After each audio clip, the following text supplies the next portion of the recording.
Hello, and welcome to episode 2 of the series Kubrick Quest, where I'm going through all the movies in Stanley Kubrick's filmography. This is episode 2, so we're doing his second feature film, Killer's Kiss, which came out in 1955. I think the fact that this movie was independently financed and produced outside of the major studio system gave it a certain edginess that you don't see in other 1950s film noir type of movies. Like, for example, there's a woman in a nightgown. Oh my. And then you have unmarried couples kissing. Oh my. I don't know all the specific details about this, but I think there was some Hays Code rule that you couldn't have unmarried couples kissing in a major motion picture at the time. But because this wasn't a major studio system, he could do what he wanted. So a really quick plot synopsis for this movie. Hero likes girl, girl likes hero, but girl is with bad guy. Bad guy does not want to give up girl. So the hero must do some shenanigans and beat 'em ups to release his love from her captors. And just reciting the plot here off the top of my head made me realize why I liked Fear and Desire more. It had that classic Kubrick edge where it gets in your head and gets in the minds of the characters, and there's a certain amount of ambiguity to it. This seemed like I've heard this story before. When it was over, I wasn't left with much to think about. You know, it's hero gets girl, they're happy. Oh, all right, cool. Since this is one of the earliest movies in Kubrick's career, you can see his style developing. You can see certain ideas that he would come back to in later movies, particularly with the camera work and the visuals. So here are some things that reminded me of other Kubrick movies. Well, first off, there's an obvious one. Hey, look, it's Mac from Fear and Desire. This creepy shot here that's supposed to represent a dream the main character is having kind of reminds me of the Star Tunnel, Stargate, whatever sequence at the end of 2001, or at least an early version of it. It's not exactly the same, but same idea. There were these lines that reminded me of lines right from Fear and Desire. For example, this line. All right, don't forgive me, just tolerate me. If you have to hate me, please try to like me also. This one might be a little bit of a stretch, but the way this guy's face is framed peering through the door reminded me a little bit of the big Here's Johnny shot from The Shining.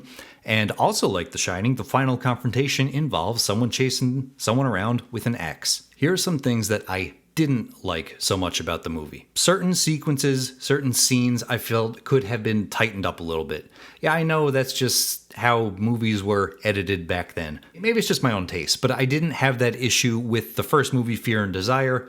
I thought that was pretty tight. There were some scenes in Killer's Kiss that I thought it could use just a little trimming. Like this one towards earlier in the movie where he's going from one place to the other, going through the stairwell.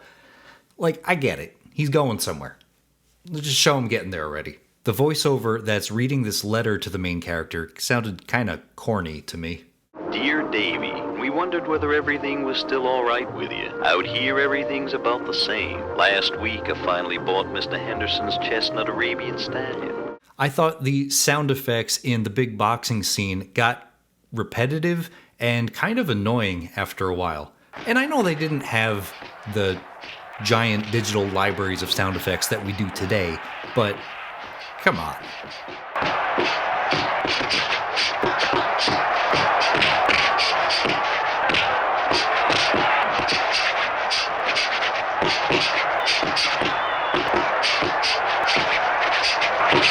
There were some elements that worked great, and then there were some things that were like, eh. A good example of this is the fight choreography. Take this one fight, for example.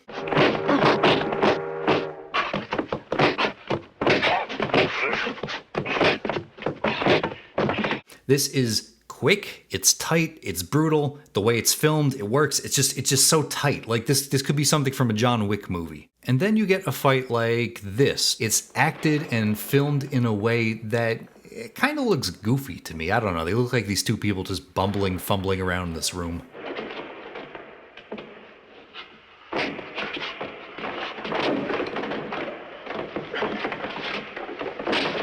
Some things that I really did like about this movie. Parts of this movie were obviously actually shot on location, which gives a sense of realism to it. It's also just really cool to see New York City in the 1950s. I mean, I think this is Times Square here, and, you know, it looks nothing like that today. It's like a time capsule. And besides Times Square, there were other cool atmospheric shots of the city in the 50s. A lot of the interior shots, I think, were shot in a studio somewhere, which meant, unlike Fear and Desire, where it was shot outside, Kubrick had a lot more control over the lighting. And it shows.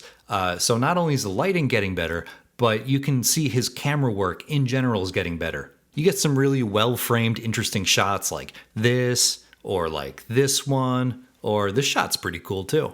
There were also some creative uses of the camera. For example, the point of view shot in the boxing match, that was pretty cool. This one shot where the bad dude throws something and it breaks glass right in front of the camera, which is supposed to be like the picture frame or the mirror that he's breaking.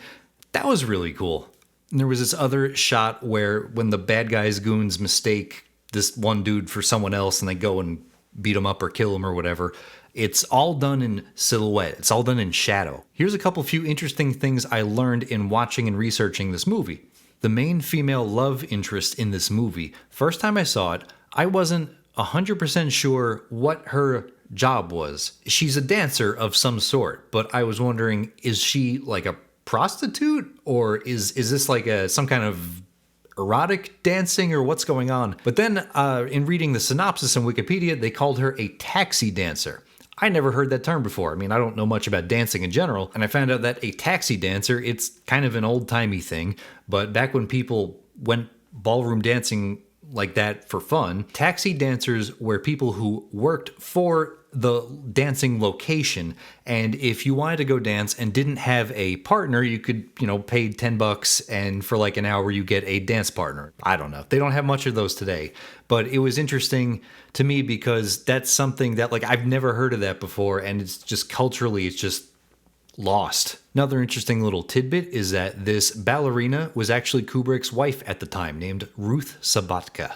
Apparently, against Stanley Kubrick's wishes, the distribution company for this film required that the film be recut with a happier ending, where the two main characters get together in the end. They always say that's like an American thing compared to like European films, is that the cowboy always wins. We need a happy ending here. Well, there you go. That was episode 2 of Kubrick Quest. I hope you enjoyed this. If you've watched this far, thank you. I appreciate it. And until next time, see ya.